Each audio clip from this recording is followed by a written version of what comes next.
Energy podcast. Yes, we talk about fashion, style, beauty, hair, but we get really deep into it. We talk about the meanings behind the aesthetics, how you can be empowered with wellness when it comes to your fashion style. And we have a ton of experts to get into the science of it. And of course, me, Shakayla Forbes-Bell, your favorite fashion psychologist and best-selling author of the book Big Dress Energy, here taking you behind the science and deeper meaning behind fashion and style. And I'm so excited to have these two amazing guests today that I've admitted I've been stalking on LinkedIn for a very long time. I'm so impressed with some of their work, really talking about well-being and style as it pertains to people from ethnic minority backgrounds. If you've been following fashionisspsychology.com, you know we have a whole section about culture, and we talk about why that plays such a significant role in our everyday lives, and of course how we appear, how we project ourselves to the world. So we're going to get deep into that today. So let me introduce my amazing guests. First, we have Deborah Tanay.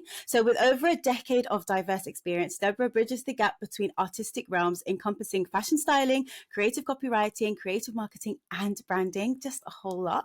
Her entrepreneurial spirit led her to create Black Girls in Fashion. That is a global community amplifying excellence worldwide. The platform offers fashion and business reporting, content creating, community events, and brand partnerships. It's a one-stop shop for uplifting and platforming Black women working within the industry and connecting young creatives with their fashion industry counterparts.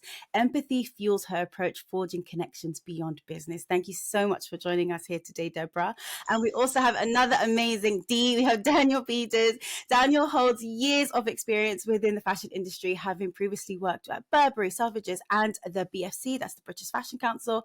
It's during those years that he crafts his marketeer's mind and simultaneously experiences firsthand the lack of diversity within the industry. From this experience, he created the Fashion Minority Report, which I absolutely love, and that aims to hold the fashion industry accountable with creative and positive and meaningful change. Alongside this, Peters sits on the Conscious Inclusion Committee of the BFC and is a trustee for the charity Relate. Thank you so much for joining us, Daniel. Thank you for having me. Right, so I'm going to ask you both a question that I ask all of my guests, and that is, what does Big Dress Energy mean to you? So, Deborah, I'll come to you first. Sure. I mean, big dress energy for me is how I show up in the world. Mhm. It's me showing up as the best version of myself. I'm open, I'm honest, I'm Yes. strong and capable. I'm also able to attract good energy and good people and have good conversations. So yes, for me, big energy is bringing my best self, my best foot forward. Beautiful, loving that. Bringing your best self into the world. I think that's what it encompasses as well. And then Daniel. I think layering on top of that, I think it's about bringing my authentic self to the workplace or just out into the world on a daily basis. Because Yes. ultimately, for me, choosing an outfit, even though I'm wearing a hoodie today, is all about selecting those clothes that encompass parts of my personality that I'm Mhm. feeling that day or my identity on that day. Like it's still the Yes. same person, but I'm multifaceted and multi-layered, and I kind of show up in a way that showcases me on that given day. I think that's beautiful. And I think a lot of the misconception with fashion psychology or fashion in general is that you need to look just the nines every day. You need to be giving Anna Wintour. And that's not necessarily true. You know, like our clothes should be as expressive as we are. Sometimes we want that comfort. Sometimes we want that expression. Sometimes we want to conceal. And I definitely feel like Big Just Energy should encompass all of that. So that was so beautiful. And just staying with you, Daniel. So my first question is, can you tell us a bit more about yourself and what inspired you to start the Fashion Minority Report and just a bit more about it? Oh, three questions in one. So In depth here. no, love it. I think, the reality is that, at the point before I set up Fashion Minority Report, I'd been working in the industry for about 14 years or in and Wow. around the fashion industry. I know, right? I look so young. You are Um, too. but, for those 14 years that I'd kind of been in and around it, going into the pandemic, I really had an opportunity to think about what has my journey been? What are the different ways that we encourage for people from different backgrounds to see that there's an opportunity to be in the industry? And Yes. within that, I understood my own kind of professional privilege, and my professional privilege is that I've worked in the industry for such an amount of time. How can I use that as a leverage or an opportunity to get more underrepresented communities into the industry or to support those. And I'll be honest, it was supposed to start as a podcast. It wasn't Mhm. supposed to be anything that it is right now. And obviously, at this point, we've grown to be a consultancy. And, from a consultancy perspective, we work with clients like ASOS and I was like, do I say names?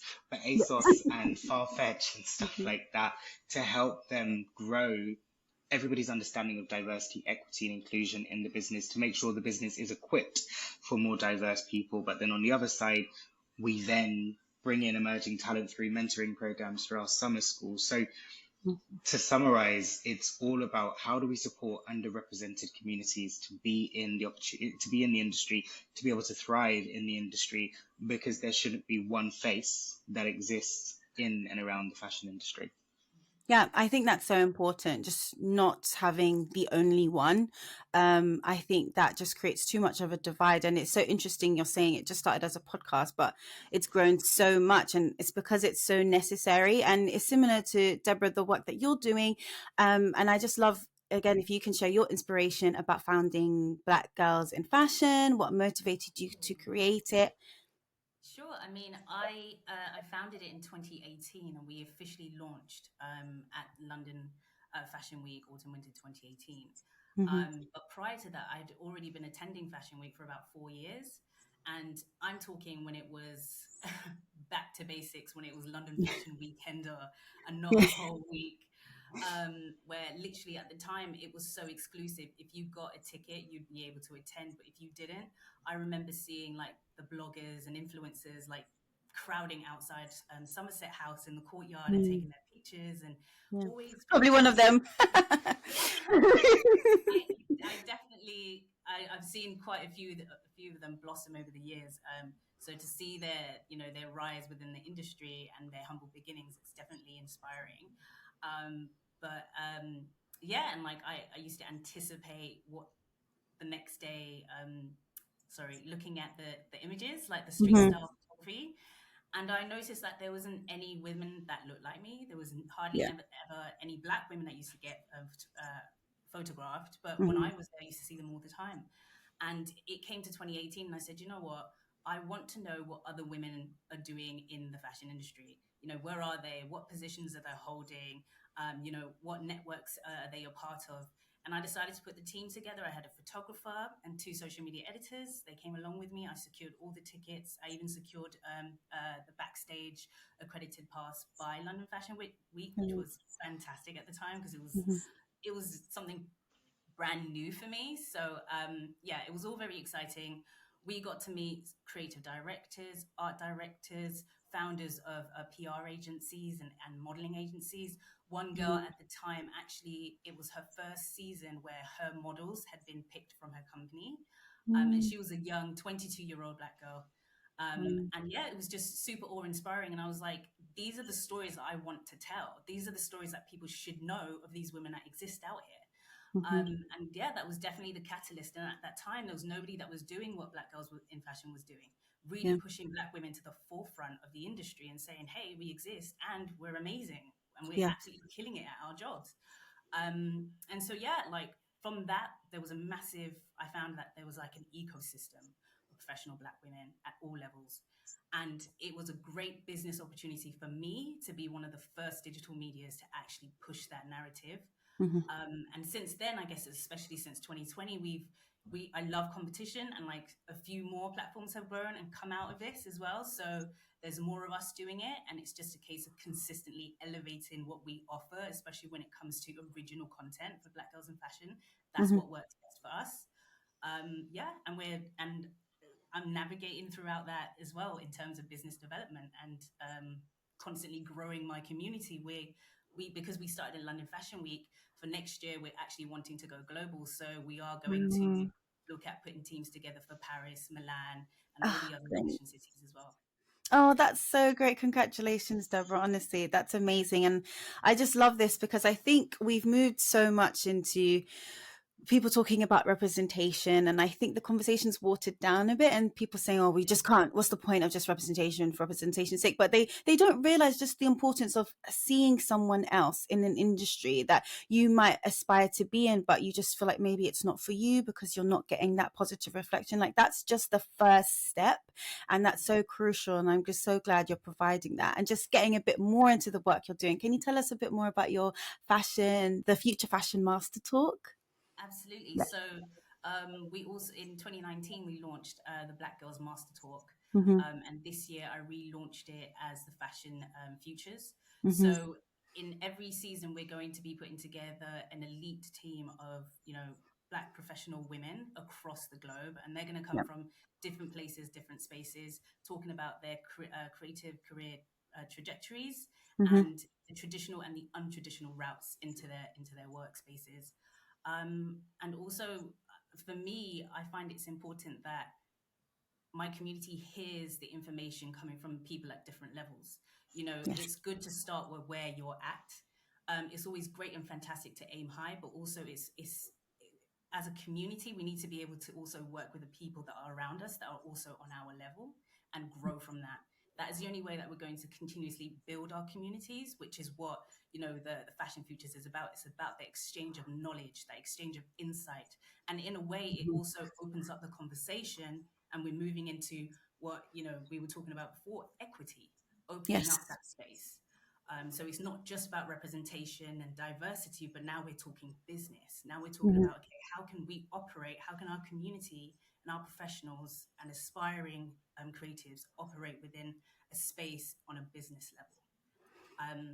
So with Fashion Futures this year, we actually partnered up with the co-working space Second Home, which is an Mm-hmm. absolutely fantastic initiative. Their values, their brand and business values, super align with Black Girls in Fashions. They're all about creativity, modern way of working, the modern business, Mm-hmm. and when I talk about going into taking Black Girls in Fashion global and going to spaces like Lisbon, where Black representation isn't that great, and so it is a challenge. But knowing that I have a company like Second Home who also have a space there, who are happy to open up events to us and allowing us to do that, it's Mm-hmm. it's a great start. Oh, I'm so glad you've got that opportunity. And it sounds cliche, but it's true. Like, knowledge is power. And that's the first step, like imparting that knowledge, that wisdom, so people can use that as a platform. And again, it's all about well-being. I think it all ties back to having that foundation. And that brings me to my next question, like Daniel. In what ways do you believe that fashion can influence our mental and emotional well-being? Um, I remember hearing maybe a couple of years ago that fashion has transformative powers, and I Mm-hmm. think those transformative powers are whatever you kind of, however you want to harness them. It's kind of like, by picking an outfit that brings you joy, actually you can leave the home on a daily basis or whatever it might be to actually kind of embody that confidence that you get from an outfit. We talk about people in media who have kind of personas, i.e. Beyonce having Sasha Fierce at a particular point in time, and it's kind of like you embody that persona in that moment. And actually, I think that's in a way something that clothes or our outfit choices on a daily basis can give to us. Mm-hmm. That actually I feel lighter and more energetic and more. I Yeah. don't really wear black all the time. He says wearing black and a hoodie, but the reality is that sometimes you have. I always introduce color into my wardrobe because that's just how I feel. I feel that it brings a sense of joy. I feel like it brings a sense of perhaps greater levels of engagement for me, being able to engage with people or how people engage with me, perhaps, Mm-hmm. because it brings about, maybe more of a sunnier disposition. So I feel like there's that outward projection that you get, but also for yourself, Yes. how we choose to dress on that daily basis can affect us mentally, sometimes physically, like how people are affected by sad. Um, when it kind of becomes autumn, that actually Mm-hmm. based on there being less light, that it affects their mood and their temperament and so on. And so again, I think personally speaking, yeah, me choosing a vibrant print is one, a reflection of me, but it's also a bit of a reflection of my mood on that particular day. So I think all of that encompassed, for me, makes sense to how we choose to dress on a daily basis. Yeah, that's brilliant. Like you perfectly explained the concept that I've been talking about in my book in Big Just Energy, which is wearapy. So understanding that your clothes can impact your mood can determine the things that you wear, but it all boils down to like having that sense of control. Like you can decide how you want to feel, how you want to express yourself, and then that in itself like boosts your well-being, boosts your mood. And Deborah, maybe same question to you. Like, how do you personally showcase like your well-being or express it through your clothes and your overall aesthetic? Absolutely. I totally agree with everything that was said, especially the fact that fashion in itself is a form of expression. You know, Mm-hmm. as Black people, especially for me being of African descent, you know, we take pride in the way that we dress. It's a part of our culture. It's a, you know, it's an outward expression of who we are, and it's the way that the world accepts us. They see us how we show up. And Mm-hmm. if I want to go, when I'm going into business, I want to dress for business, and I want to show up and be like, and I want people to take me seriously, and I want them to know that I have something to say, and the way that I dress myself for those meetings is exactly as how I want them to see me, as the Yeah. businesswoman that I am, and that I Mm-hmm. know what I'm talking about. So definitely, um dress like my style, my sense of style is always quirky, playful, but also quite professional. Mm-hmm. But I always want people to see those hints of colors in me, you know, see the different textures that I'm wearing together, and understand that, you know, they're not going to get the typical individual with me. I'm quirky, I'm professional, but at the same time, I'm still going to be authentic to myself, to who I am, and show up as me. I love that because I think a lot of people feel like if you're working in, oh yes, Daniel was interject. Go ahead, Daniel. No, no, no. Carry on first. I just had a point to add on to that. Yeah, no, Shall I go? please add it on. Yes. I think it's interesting because I don't disagree with anything that you're saying, but for that point about um, dressing for, say, a meeting or how somebody's going to see me Mm-hmm. professionally, like the way I'm wearing a hoodie today is the way that I'll dress up to meet anybody, whether you're a CEO or whether you're whatever, purely because I think that sometimes there is, and it's down to the person on the opposite side, like as to how they interpret what I can do, who I can be, who I am. So like for me, and it's like I remember doing a talk maybe I don't know 6 7 months ago at the London Business School or something, and there were some people that I perhaps encountered who, based on meeting me to join the panel, um, had assumed, looking at my style of dress that day, that I was not going to perhaps be as knowledgeable Mm-hmm. based on that. But then by the end, the dialogue that came, after was like, oh, God, you're just so insightful, blah, blah, blah, blah, blah, blah. And it's just like, for me, I think sometimes I go against the grain of dressing in a way that is considered perhaps more professional Yeah. because I just want you to see me for what I'm going to bring. But and Mm-hmm. again, like that's not to say that I obviously won't change the look up sometimes.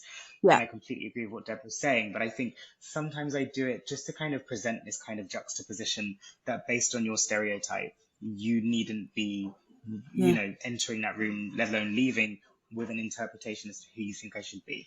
But that's what I was going to say. Yeah, Yeah.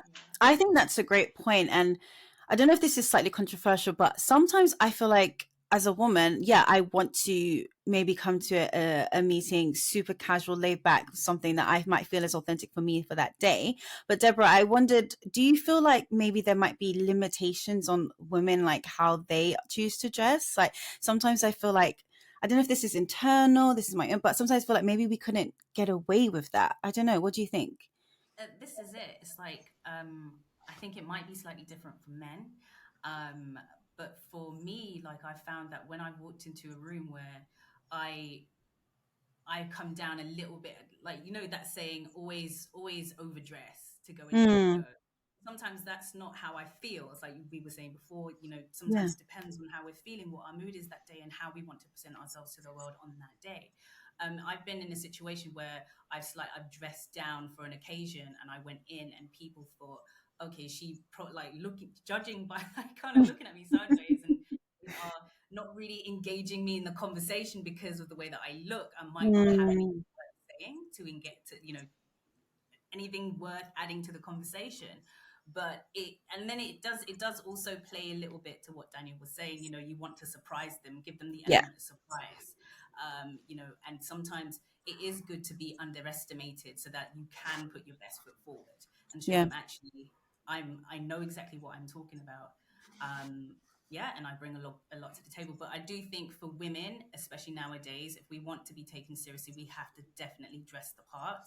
Mm-hmm. Um, but I think that dressing, I wouldn't say dressing down, but dressing in a comfortable manner, um, for women in fashion and in business, tends to happen more in community spaces. So, like I'm Mm. part of other female business communities where we all know what we bring to the table, and there isn't that pressure of having to dress like the power woman for today. We can Yeah. come in a hoodie and a nice denim jeans and some trainers, because we know exactly what we're there for. But in certain, especially dealing in the industry, it can't always be that way. We have to show up professionally.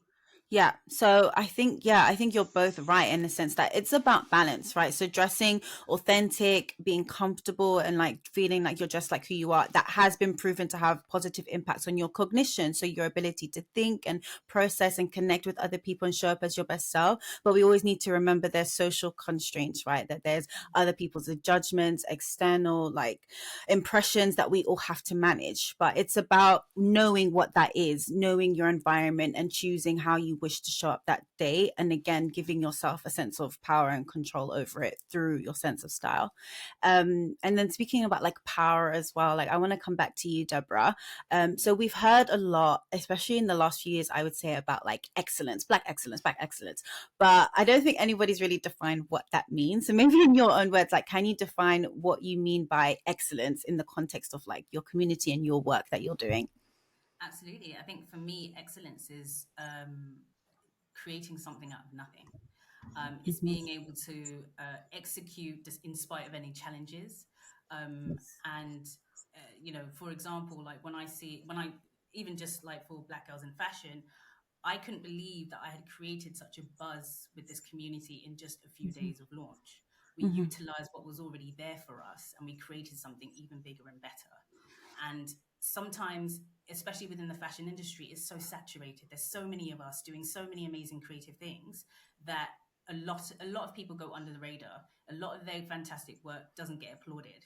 And Black Girls in Fashion works towards putting that to the forefront. The talent and the people who are creating the work is top priority, and Mm-hmm. that to me is excellence. Picking out, I would like to say that I have a nose for finding talent and talented people and Mm-hmm. bringing them to the forefront. I'm Yeah. good at that. I've over the years of many years working within the fashion industry and connecting with people and speaking to people, creating and navigating through networks, I'm able to communicate and to connect with people on a like deeper level. Yes. And not just that, but people trust me. They trust my vision. They trust my mission within Black Girls in Fashion. And Mm-hmm. yeah, it's all about the excellence comes from the stories that people want to tell. Yeah. Yeah, I think that's beautiful because I've seen a lot of people saying like, "Oh, there's so much pressure with black excellence. Like, why can't we have black mediocrity? Like, let's just be normal." But it's not excellence. Doesn't mean like just you've reached the top, top, top, and you're earning this amount and you're just the best. It's about the journey, right? And I think that's what you're saying. Just like proving like doing something with your talent and your creativity and willing to put in the hard work. And I think that's what both of your organizations are really doing. And just coming to you, Daniel, my next question is about like examples. Like, can you give us some examples of how like inclusive and diverse fashion choices, how they can contribute to positive self-esteem? Or as well, another question maybe about your work within these different brands. Like, have you seen positive changes relating to your work and how that's impacted the well-being of either the people involved or just in general? Um, I guess, whenever we interview mentees or Mm-hmm. whoever it might be for some of our programs, I'll always ask the question, why have you applied to this particular program? Mm-hmm. And often people will say because it's got um, minority in the title of our name, but also that it's a business or an organization that's found and directed by a black person or a black man. And there's a sense of safety and security from those talents. But then Mm-hmm. equally, I guess what I see on the other side of it is that a lot of the organizations that we work with also have that sense of security and feeling that we're going to be able to help them to do this authentically and in a way that's going to really represent their business as much as it's under our umbrella, Mm-hmm. but to do things efficiently and with equity in mind and with the opportunities as to how we really support people. It's great that we're able to be connected to a growing number of people, and to provide them with greater access. One of Mm-hmm. our mentees last week, um, was connected, got in touch with us to say that she secured a full-time role through us putting her forward for a job at a well-known British brand. And our job is, as much as it's about creating psychological safety Mm-hmm. um, in a room of existing employees, as much as it's about supporting those people who are looking to get into industry. And I guess that we have on a number of occasions received feedback towards that element of the fact that we help people. So kind of like we kind of bridge those gaps. Mm-hmm. We hosted an event with Fendi recently, and Wow. to see all of these black and brown and different faces, because it's not just for us, it's we go beyond ethnicity, Mm-hmm. which is obviously important, but we've tried to connect the dots in some other ways, Yeah. just because, as you know, myself, I'm intersectional, so I guess we've tried to look at it in that different way. But it's just the messages that we received afterwards about being given the opportunity to even be in that store, in that space Yeah. with, my friend who's the worldwide, visual merchandising director at Fendi. Mm. It's really incredible, and I don't just say this to be the name dropping person, but it's great that we can facilitate in these ways, that we can bridge gaps, Yeah. that we create this sense of psychological safety. I feel like I've probably not even answered the question at all. No, you have. And do you know what? I think when you're doing all of this work, I don't think anybody really stops to ask, like the founders and the creators of this business, like, how does it make you feel? Like, just on a personal level, when you do this work, like, can you just tell us about your experience? And see, I know you're getting a bit shy. No one asks these questions. How does it make you feel? How does it contribute to your well being, the work that you're doing? I don't typically think about it, and I Mm. say that purely because the thing I do say is that it's all bigger than me.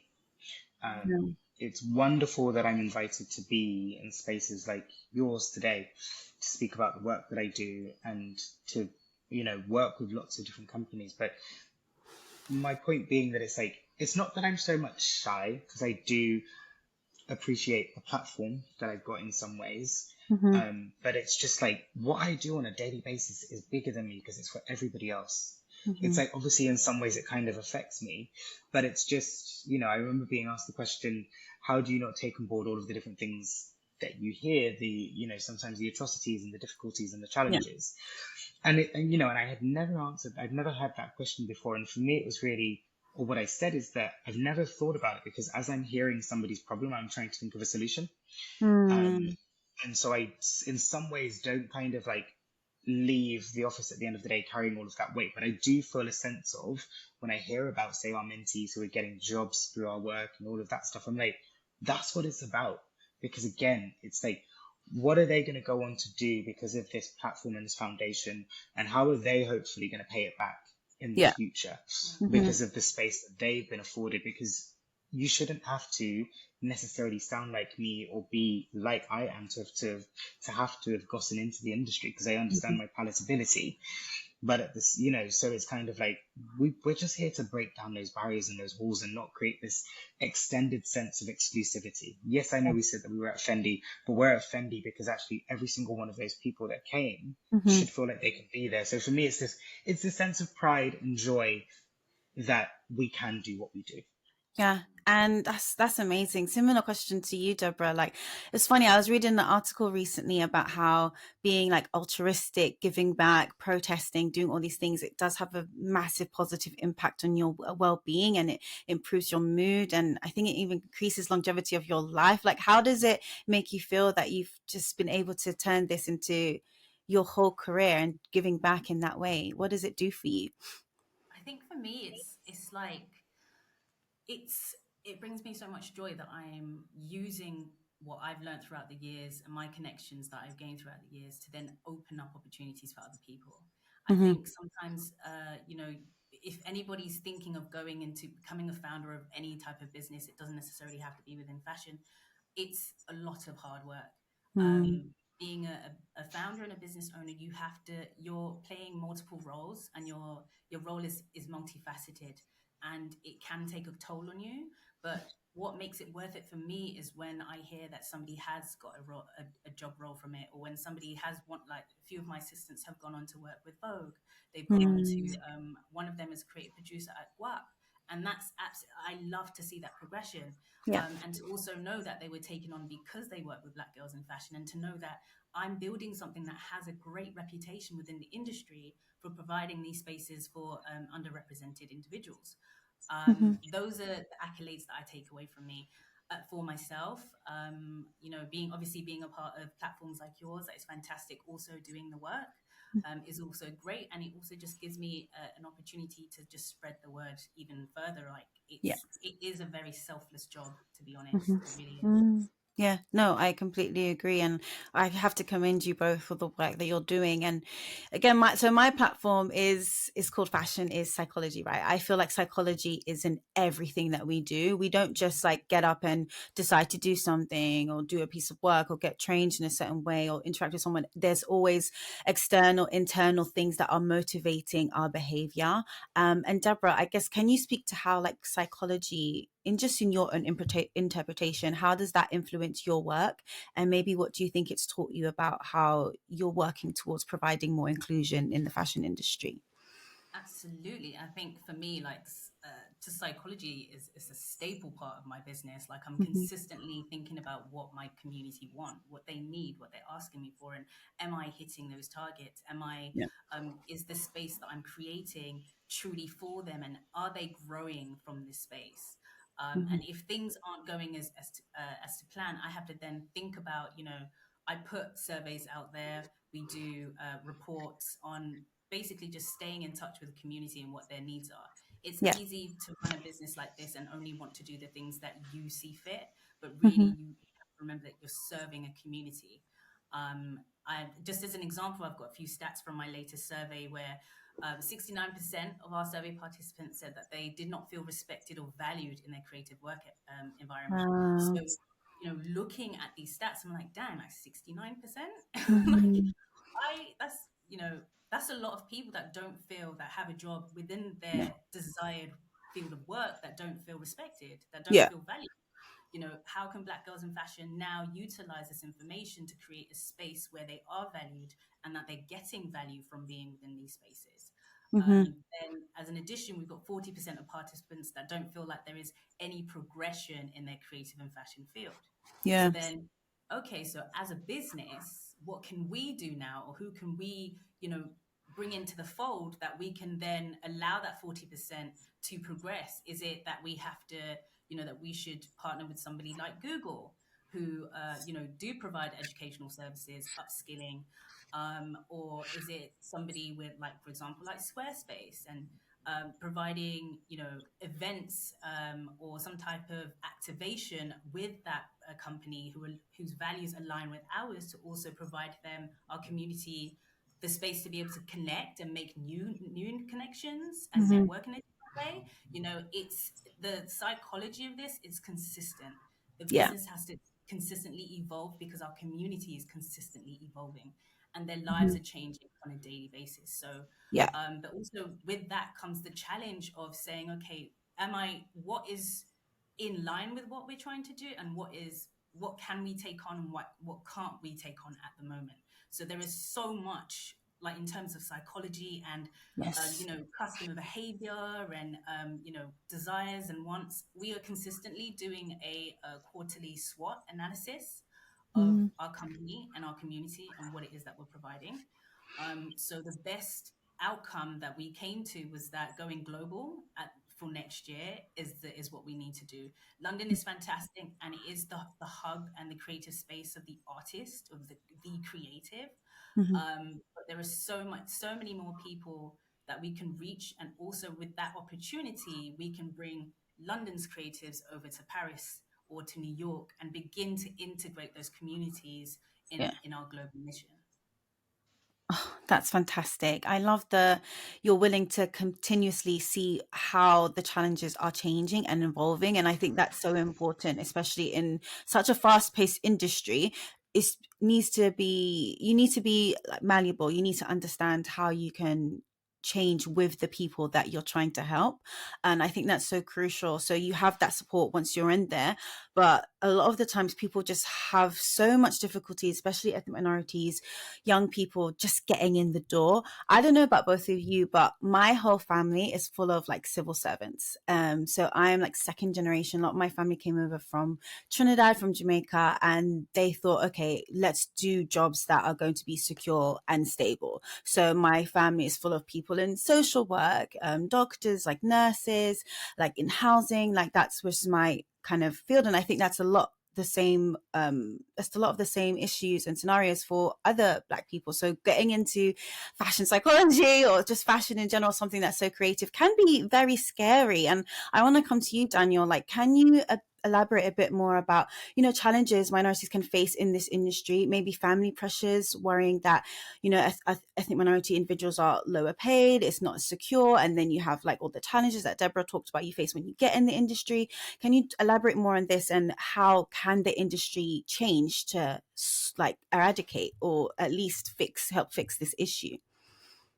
You always give me these big questions. Like, I'll answer. like I'll the You answer. can handle Matrix. it. I see your work.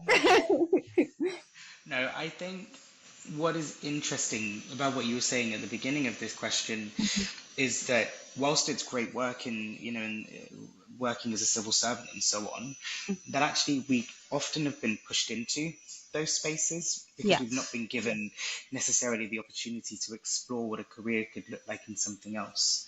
And within that, within our own community or communities, we've then built this notion that to do something in an industry like fashion or the creative sector, that actually we hear horror stories and those are what stick with us. So we're not going to be able to enter, let alone be able to grow and thrive. Yes. And so often our family backgrounds or units or communities can deter us from trying to enter into those spaces because they're worried about what our futures look like. And rightfully so. That's what a family unit's there for.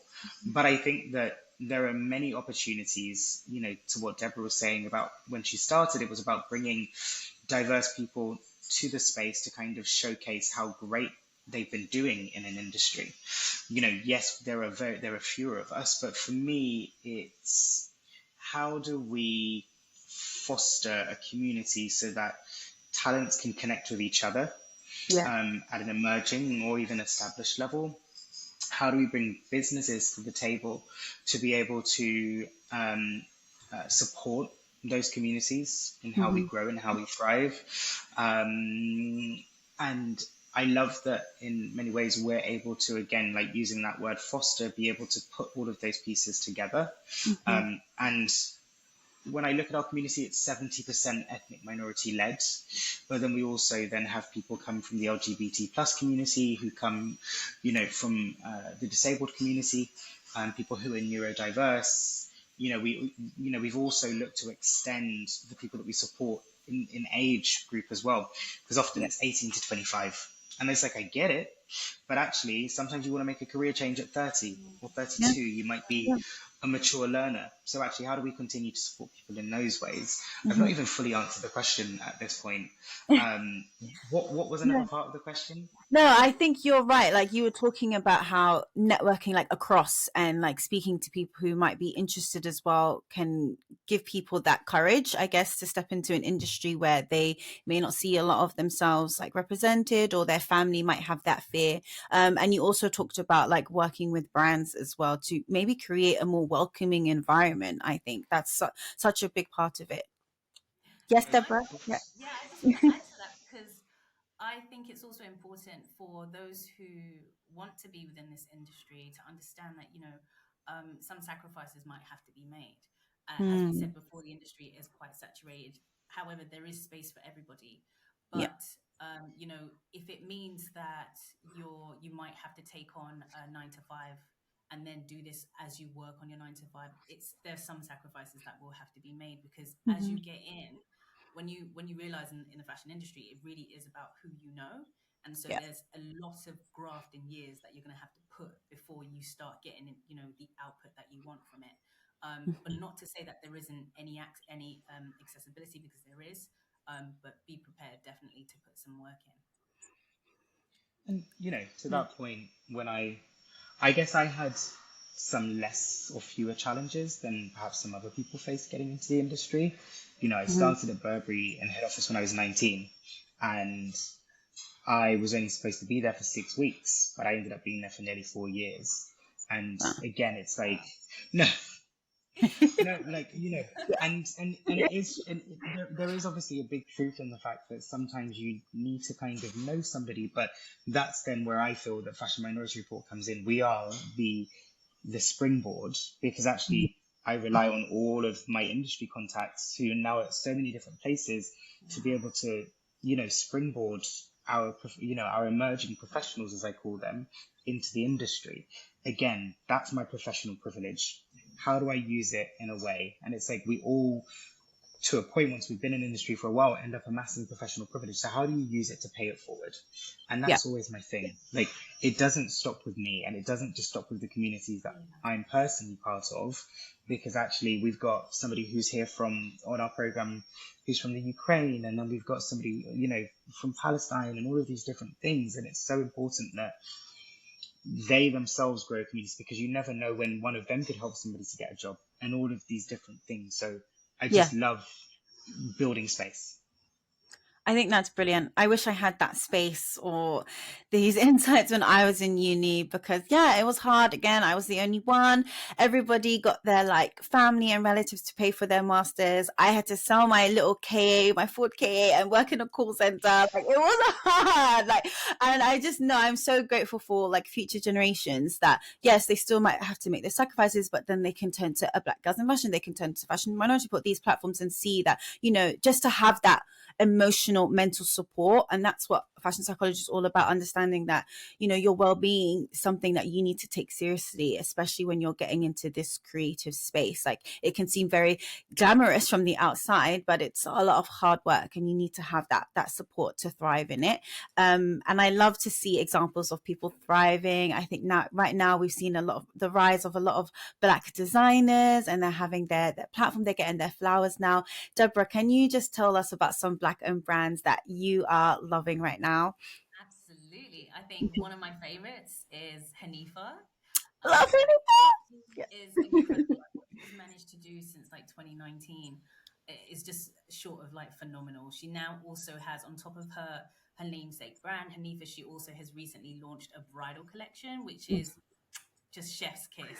I love Absolutely it. stunning. It's Yeah. sophisticated, it's versatile. Hmm. She's just really pushing it out there for like Black women in America. But then one of my like absolute favorites is Fisayo. Let me see Mm. if I can say her name properly. Fisayo Longe. Oh God, Oh, how do you say yes. Kia Collective. I Yeah. collected? Yes. Kaya Um, Collective. but Yeah. I just from her unique prints, and like also like looking back at her journey, I remember looking, reading through an article that she wrote, and she was saying how before the Gaia dress came out, she was really thinking about closing her doors. And Mm.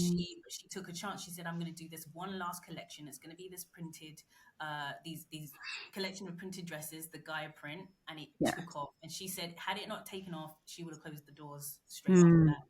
Yeah. It really was a testament to her, to her resilience and her understanding of fashion and styling. But also, her story is quite unique because she was garnering a massive community just based off of her own personal style.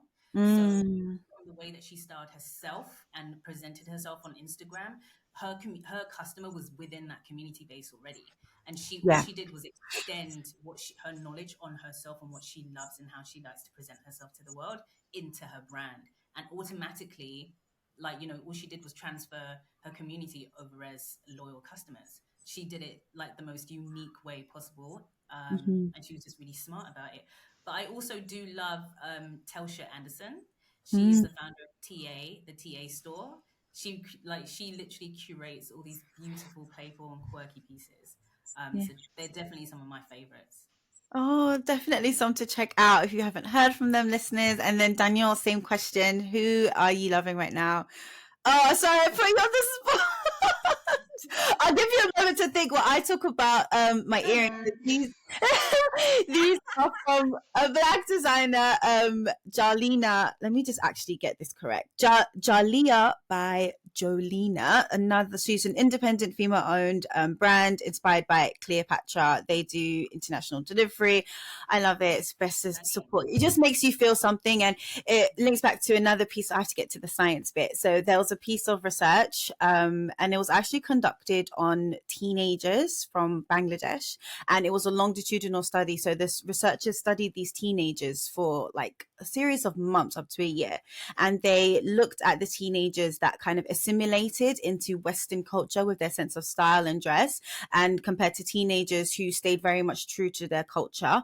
And the results determined that those that stick true to their culture, still incorporated their cultural dress and style in their everyday life, they actually reported to have a stronger sense of self, to be happier, and just to feel more confident in who they are. And I think that's super important today. I think we feel like we have to dress alike to get along, which sometimes happens naturally. We're humans, we're social creatures. Sometimes that happens unconsciously, but it's really important to wear those, especially from your culture, wear designs from your culture or things that remind you of your culture and your heritage. If you can impart that into your style, the way you do your makeup, your hair, that can improve your sense of self and well-being. So I hope that gave you enough time, Daniel, to think of maybe a designer, just one, maybe off the top of your head, a black designer that you're loving, even if we don't know someone new.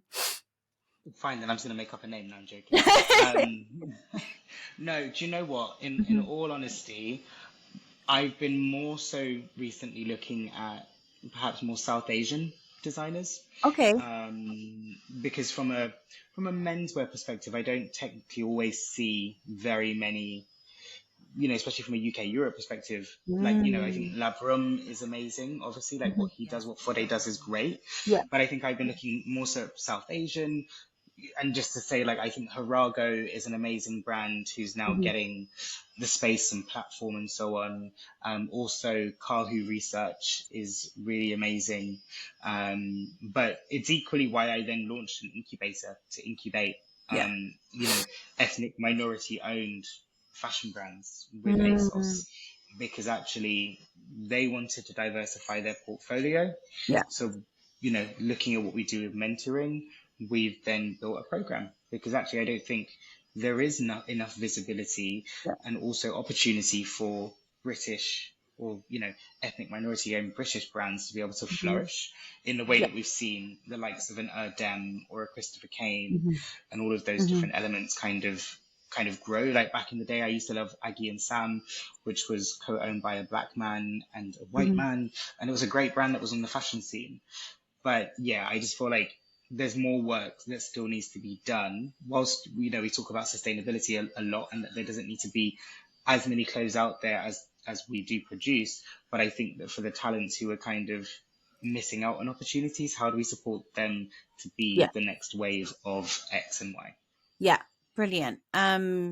And I think, yeah, it's important that we support them. And like I've been talking about this whole podcast, you both are doing so much work to bring these amazing talents to the forefront. But we talked a lot about positivity. Let's talk about challenges a bit. And sticking with you, Daniel, like, can you tell us about an instance where you might have received some pushback regarding your work? And if so, like, how did you overcome it? So I think when it comes to pushback, given the variance of our work, that we sometimes go into businesses and Yeah. you meet people from an international perspective who might not necessarily agree with how something is framed. For me, it's about having an open discussion.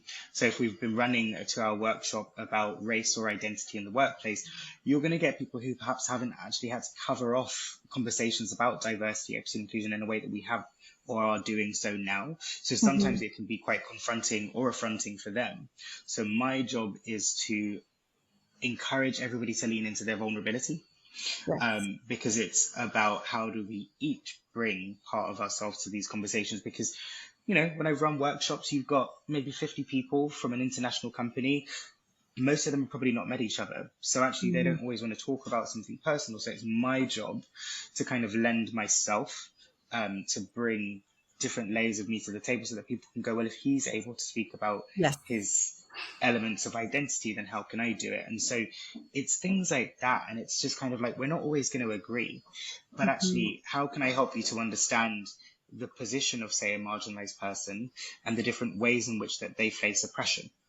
And so it's different things like that. Sometimes people haven't heard a particular word, so it's talking it through with them. Because, there have been a lot of terms that have been coined over the years, and actually not everybody's always aware of them. So it's for Mm. me trying to make sure, and when we think about an internal company, how do we help everybody to get to the same level of understanding that Yes. then encourages them to hopefully go on and do more extended work in that space? So Mhm.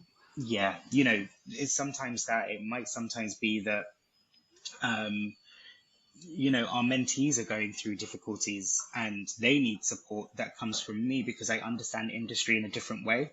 So now it's like, once a month on a Friday for 2 hours, I offer 4 30-minute office hours calls so Brilliant. that people can just come and talk to me and shoot the breeze, because it's all about how do I create safety for them for the challenges that they might be facing that they don't feel like they can talk to somebody else about. Mhm. So it's so multifaceted in that way that I'm here to be a helper in some ways, but also get paid for it.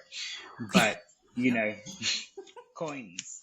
But like also, it's like as much as I say to clients sometimes, like just because I'm black or whatever, I doesn't mean I'm black Google. Just because I'm this. So it's Mm. like don't treat your employees sometimes as Yeah. like being all knowing, all powerful about these different subjects. So you assume affect them based on those parts of their identity. Like pick up a book, search the internet, like do those bits and pieces. So you can get pushback there. Or actually sometimes I give the pushback to be like, no. Yeah. No, I think that's great. And I think that nicely leads me on to my next subject, which is about like protecting your own well-being. Sometimes I get that a lot where people try to use me as like Google and they're in my DMs with essays and I'm just like, it's overwhelming and you feel like you want to help. Like you said, Deborah, it's a selfish act, like a lot of the works that we're doing, like contributing to knowledge and education, but you can't work if you are burnt out and you're not like at your best. So, Deborah, my last question is like, how do you personally balance ambition with maintaining your own well-being? I think for me, it's definitely having a support system. For me, Mm-hmm. it's not just my friends and my family. That's amazing. It's great when they get it, but when Yeah. they don't get it, who do I go to? And Yes. my go-to is my community of co-founders and founders as well. Women who are like me, who own businesses, who understand. Because when I go into the burnt out stage, it's getting harder and harder sometimes to get out of that stage. It's taking longer to get out of that stage because you Mm-hmm. feel so overwhelmed by so many different things and different facets of your business that sometimes even just getting your head around what needs to be done or the to-do list, it's like, dang, I don't even have the capacity right now. Yeah. So, but one of the communities that I've joined is the Stack World by Charmaine Reed. Mm-hmm. She's one of my favorite entrepreneurs, serial entrepreneur, has done it all, has seen it all. We're in a group with, we're a part of her New Methods Mondays, which is fantastic way of a different way of working within business, how to take care of yourself. We have breakout sections in that as well, where a lot of us we get put into these like smaller groups and we just get to talk, we discuss, and one woman would tell us about the week that she's had and how she has kids and also managing a business. And there are sometimes that, she thinks it's either my child or it's my business, but the passion for both won't Yeah. allow her to let go, to make it one, either or. And Mm-hmm. sometimes it's good for me to get engaged in those conversations because even though, we're all being candid, I can see, okay, I might not have it as bad. I not, do you know what I mean? Like Yeah. I it's okay. But yeah, no, definitely they are my foundation. I appreciate them. We share so much knowledge, so much happens in those groups, and I always feel Mm. energized, Yeah. re-energized when I come out of them. So definitely having a strong foundation of support um within your field as well is Yeah. fantastic. And I'm not being funny, but just to go back to what Daniel said about the coin, I I do remember like there have been the last few years has been quite difficult for founders and like small Mm. businesses. Quite a few of them, like the closing down of Galdem, that was Yeah. a sad day for That all of was so us. sad. And what Mhm. what they did is they really catapulted the digital space for us, for our communities to exist, and to see that they didn't have the financial backing for what they were doing, despite their immense impact, really puts it into perspective of how hard we as founders have to work. Yeah. So definitely, we need to, I think, moving forward, in the years to come, a lot of companies and businesses like ours would move into the B2B space if they make, a lot of us are currently operating consumer to C to B2C, but Yeah. it really should be now B2B. That's Mm-hmm. where the money is, and Yes. that's the only way that we're going to be able to sustain our communities moving forward. Yeah, I think that's a brilliant point and a brilliant piece of advice. And actually thinking about my own work, yeah, the B2B stuff, that's what, keeps the lights on. And as much as the B2C might be more exciting and more creative and it might look better on the gram, it's all about having that balance because, yeah, you can do things to protect your well-being, but money does contribute a lot to positive well-being. And it's just, yeah, it's so sad to hear about like Galdem. Like for me, Galdem and The Voice, they were the first platforms to ever even talk about me, to promote me. I wouldn't be where I am if I didn't have that support in the beginning of my career.